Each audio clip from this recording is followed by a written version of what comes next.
No doubt, no doubt, no doubt. But there's this new story that has come out. This one published in the Workers' World about a new filing in the case of Mumia Abu-Jamal, who is one of the more prominent and long-held political prisoners, by Dr. Johanna Fernandez, that one of his most ardent supporters and advocates. And the short of it is that new evidence has been unearthed that shows more of the details of the chicanery and abuse in the trial and continued imprisonment of Mumia. Mumia, a former journalist, supporter of the MOVE movement, Black Panther Party, award-winning journalist at that, who has been locked up, Kalanji, check me on that, 1980-81 for the killing of police officer Daniel Faulkner. 40 years, where there has been, and I'm being insufficient here in saying there has been decades of, from the beginnings of the trial, of legal abuses, injustices in the carrying out of the process of locking him up. And these new sets of boxes, 6 boxes of case files that were found in the storage of the DA's office back in December 2018, show even more complicity in the state abusing the rights of Mumia and assuring that he not be given a just trial. And certainly free to this point. Now, there's much more to say. We can get into some of the details. Certainly, Kalanji knows. Yeah, please go ahead. Can I ask please you a point for a point of information? You're saying how many files were found in the DA's office? So let me just quickly read here.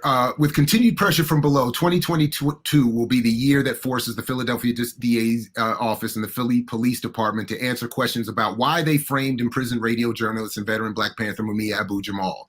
Abu-Jamal's attorneys have filed a PCRA petition focused entirely on the 6 boxes of case files that were found in a storage room of the DA's office in late December 2018, after the case being heard before Judge Leon Tucker in the Court of Common Pleas concluded, end quote.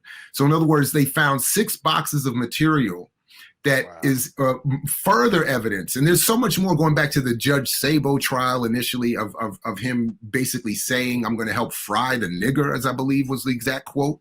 But there's all of these anyway, so there's just more evidence of the state's complicitness in railroading Mumia Abu-Jamal.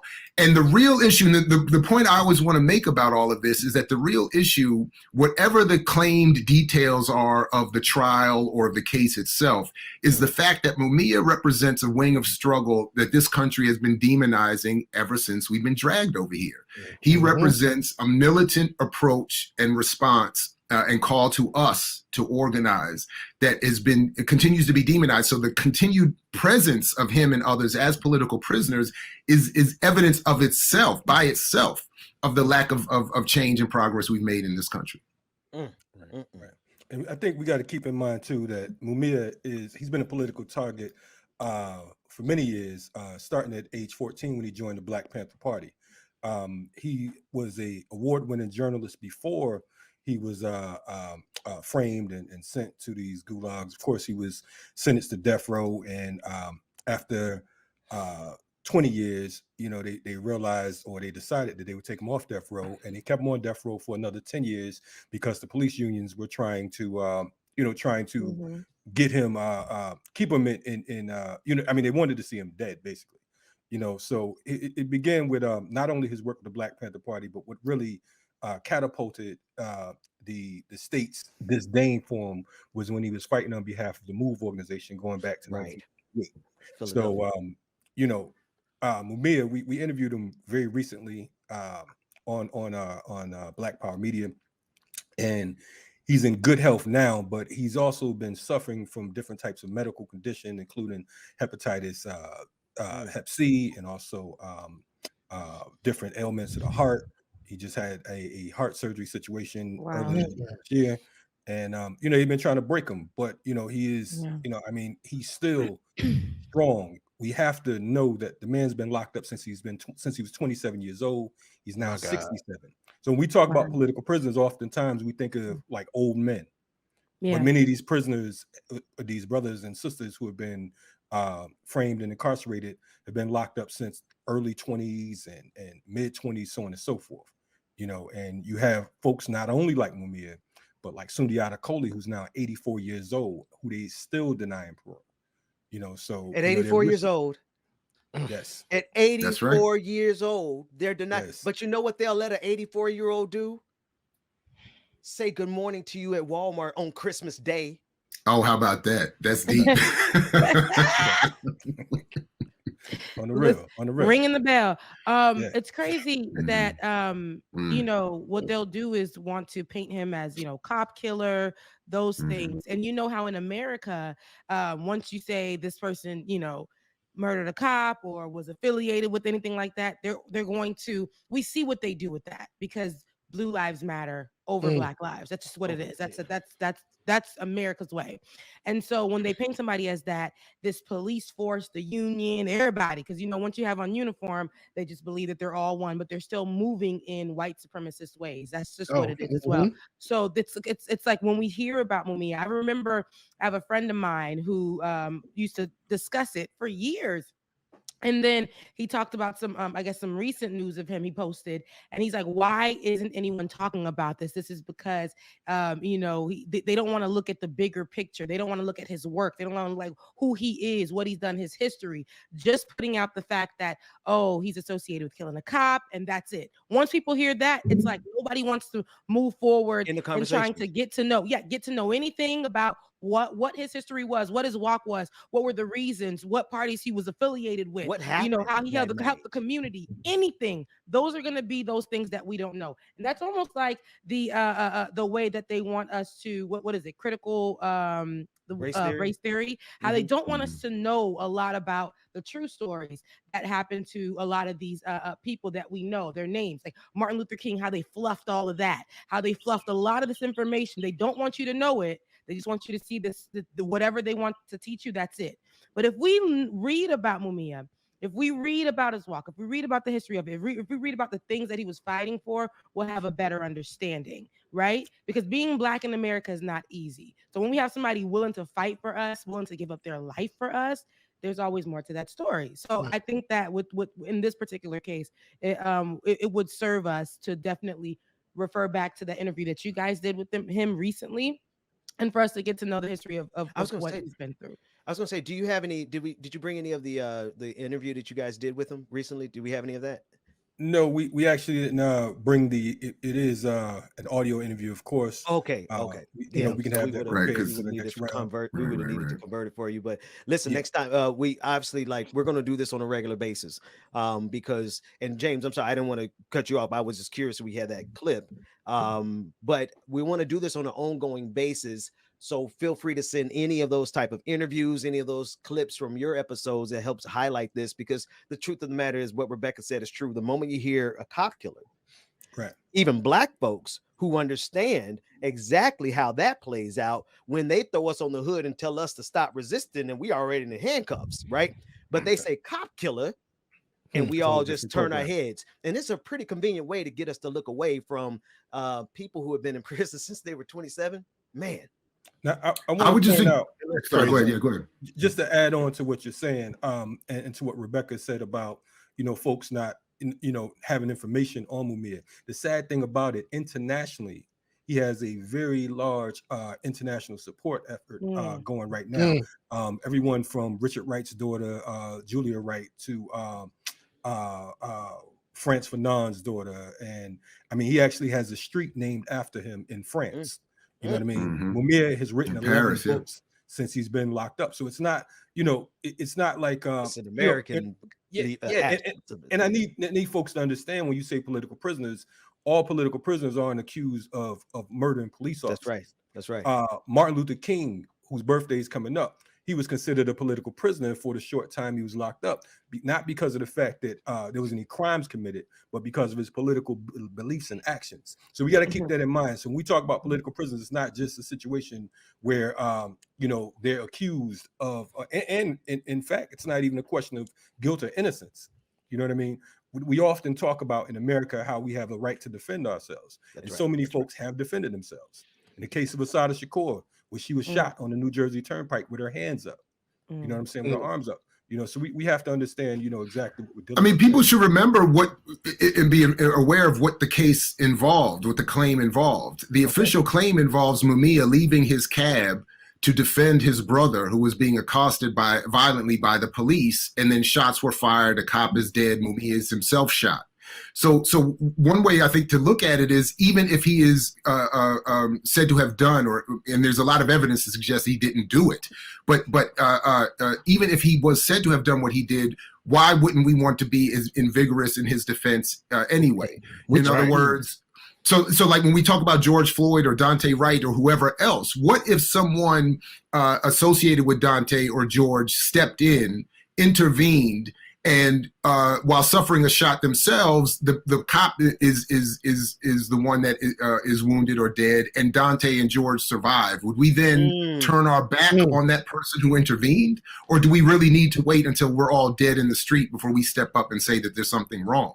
So that would just be one part of it. But then when you look at the case itself and the politics involved, nobody, even if he is said to have done what he is accused of, nobody should have to suffer what Mumia has suffered, and for the reasons he has suffered it, which have nothing ultimately to do with killing the police officer. It is all about his politics and his journalism work. And it's I like how you guys broke that down, Kalanji, making sense to, you know, you don't have to be a cop killer or whatever to be a political prisoner. And when they're in these prisons, you know, you guys mentioned breaking down. So his health is diminishing, and they don't give a damn. They're just like, you know, he deserves, we won't give him anything. His health is diminishing. This man has been in here for decades. You know, they want to break your mental, they want to do that, and they start really young. We see even in just the jail system, right? They'll just throw you in there, say no phone calls. We've seen where people have gone into just jail just to be there for a night and have not left it because they are dead.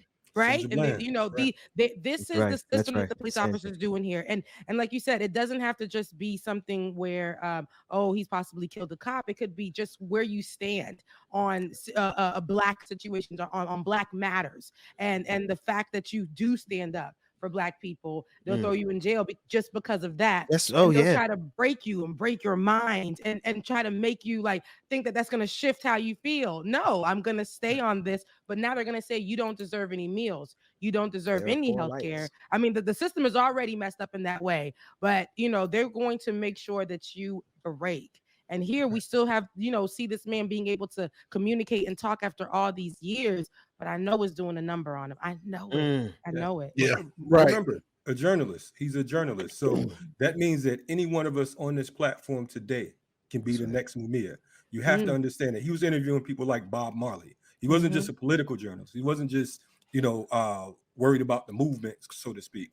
You know what I'm saying? There's interviews that you can check out with. I mean, how many people you know interviewed Bob Marley? You know what I'm saying? I mean, it's like, I mean, like, come on, man. You know, this is he's legendary. Yeah, serious guy. So, you know, you know, there's a couple things that y'all are saying here that all connects. And Rebecca, one of the things you pointed out is how they break it down on levels of analysis, right? They break it down on 3 levels and then they toss it out. Here's the thing with this country has no problem handling people that they deem to be a threat to it. None. But they don't seem to think those people on January 6th pose a sufficient enough threat to remotely get some kind of punishment like this brother got right here. People who want to overthrow the government, I mean, not want to, but actually try to, versus people who fight on behalf of Black lives. Do we not see the juxtaposition of what this empire really thinks about Black folk? No, that's pretty clear. I mean, the whole discussion around January 6th is it's just a new propaganda media spectacle now, the way they'll turn, you know, 9/11 or Veterans Day or some commemoration of a war into some, you know, flag waving event to remind people of what the appropriate politics are. Yeah. And we could even debate, you know, to what extent we thought January 6th was some sort of takeover or threat, or to whatever extent even intelligence agencies were in themselves increasingly reported to having been involved with that. But the point still remains that whatever was happening, and certainly the way it's being recast and retold, is to remind everybody that you know, there is nothing left of the Democratic Party. There is nothing, you know, appropriate about, you know, uprisings or criticism of the state or the material conditions of the people held within it. You know, so all of that is what is being done here. And then Mumia stands as not just a, you know, a suffering individual, but political prisoners like him are symbols to that same effect, to say, look, if you want to rise up in a certain direction, this is the punishment. Because yes, while some of the so-called insurrectionists of January 6th have some prison sentences and whatnot, you know, there hasn't been some crackdown on them the way there was on the Black Power movement, the Black liberation struggle, or people like Mumia. So again, that was why I'll stop here where I start, that the very fact that Mumia remains and others remain, Mutulu Shakur, Sundiata Kohli remain incarcerated, is evidence of the absence of change and the absence of real progress in this country. That's right. Brother Chunka. Muted, my man. Muted. Oh man, we got to show him how to unmute over there. There you go. Oh wait, there it is. Hey, I was saying some cold stuff, man. I mean, y'all. Oh, right. I think Dr. Ball muted me. He said, "Man, you ain't gonna get this one up on me this time." But, that's how we do it, BPM. You gotta get in when you can get in. It's a struggle. It's more over there, boy. Yes. You gotta go for yours. You get tossed out the car, ran over.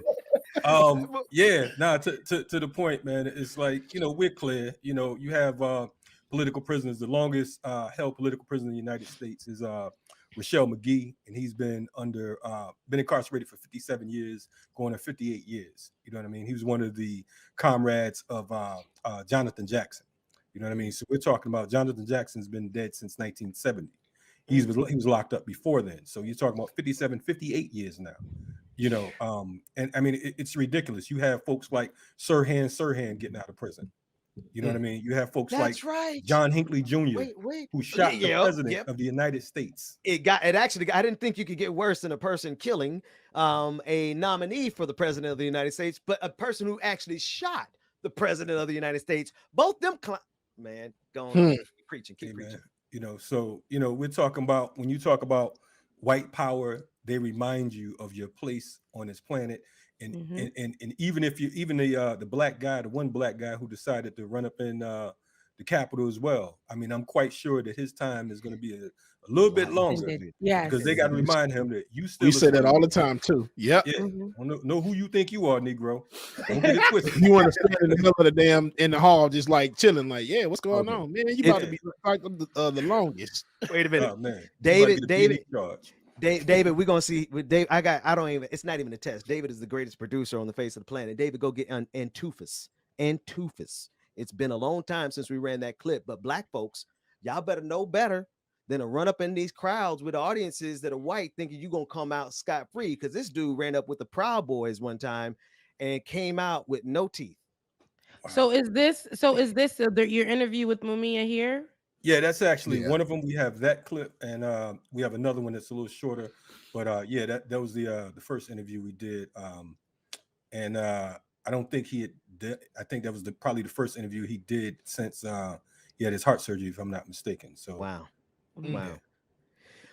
You know, man, we could talk about this all day. Well, before, sorry, Ben. Go ahead. No, go ahead, Rebecca. Because I was going to ask another question. So much I love how you guys break down political prisoners, because I mean, it could be anyone. It can be any one of us that are sitting right here. I know that there was, and I forget his name.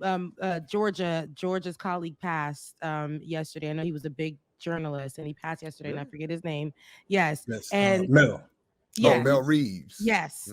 And she was saying how, you know, a lot of journalists, she said, you know, they asked her, you know, how do you consider yourself, you know, as a journalist? She said, I'm just a journalist. She's somebody who works in the media. And he was telling her, hey, you're an activist. And she said, I don't consider myself an activist. But when he started breaking down, listen, just being Black, covering this content, covering all of this, you're naturally just an activist. It just comes with it. You can't, you ask a white person as a journalist, what they doing. It's just like they can regurgitate the news. But when we're talking about our issues, or we're talking about things that are happening in our communities, you're naturally an activist. When you're choosing these stories, you're just naturally an activist. So when I hear about Mumia, when I hear us, when I see us, and I see the stories that we choose to cover, when I see the content that we choose to cover, it could be us at any moment. We know a lot of people who aren't journalists, who are maybe musicians, who have been have been muted because they talk about political issues, right? We know so many people who have been just because they've been just talking about political things. It could be hunger, right? In Black communities, and they'll shut you down. It's the vaccine, for people to have easy access to getting the vaccine in Black communities. They'll literally blacklist you just for that. We see this happening every day. And it's really sad to see people who are fighting for this movement, or anything, or just anything that helps us as a people. And it also brings me back to, if we go to Breonna Taylor, right? The cop shooting into her home, her boyfriend shooting back, and they instantly, put him as the criminal, right? And try to frame that whole situation as them being criminal just because the cop was shot, or whatever the case may be. And this is where I'm saying, like, it's up to us to change the narrative and change the rhetoric. It's gonna be it's rocky. A lot of us may be put into jail just for going to cover a protest, while them folks is pulling up to the Capitol on January 6th, doing all kinds of stuff. Ain't been reprimanded, okay? None of them. And they get vegan meals. That's what I was going to say, man. The health of Mumia, and the your boy, the shaman, the dude with the horns in the Capitol, in the Senate, making a mockery of all that is the security of this empire, gets a vegan meal. You see how they treat white terrorist insurrectionists as opposed to Black people fighting for Black lives. Or McDonald's, if you pour white trash in South Carolina, you can get a Happy Meal. Burger King meal. Stop at Burger King on the way. Yeah. Pardon me, wrong. No, I mean, just when you pulling up to protest, to kill folks, you can get dapped up. You know what I'm saying? They're telling you, wow, just because you told the cop that you love him. I mean, listen, you're gonna get throw you a bottle of water. Car, you're gonna get a meal, and then you're gonna become a celebrity after the fact. A damn celebrity. So I mean, you again, rest in power to Mel Reeves, because Mel represented an ethic that certainly is exemplified in Mumia. That and the way it could be any field. If you I've attempted to engage the academy from the perspective of an activist. Mel attempted to engage journalism from the perspective of an activist. We engage media spaces like YouTube, et cetera, from the perspective. So it could be anything that medical doctors, people talk about Che Guevara being the best example of that. You enter a field with an idea of how you want to practice it and apply that trade. And there's a penalty for that. There can often be a penalty for that, whether it's marginalization or worse. So Mel certainly represented that, and we need people like that who engage journalism from the perspective of, I'm working for the liberation of my community and my people. So I will, if my talent is writing or producing media, I'm going to do it in service of that struggle. And that is certainly what Mel was an exemplar of, and certainly a part of the reason why Mumia is still locked up. Listen, I want to be honest here. I did not know Mel, and I did not know his work. And actually, I need to give Georgia a call back, because I was talking to Georgia yesterday and she mentioned it, and it didn't register to me because I didn't know the significance of his work. But of course, I knew the significance of her relationship, of a friend who dies. But when you don't have knowledge, you really can't understand like the scope and the scale of the impact of a person's work. And Professor Ball, thank you for giving that impromptu eulogy, because now you can understand, even those of us who didn't know of him beforehand, we can understand what it is to take whatever work we're doing and do it from the perspective of an activist to honor his memory. Yeah, right on. Yeah.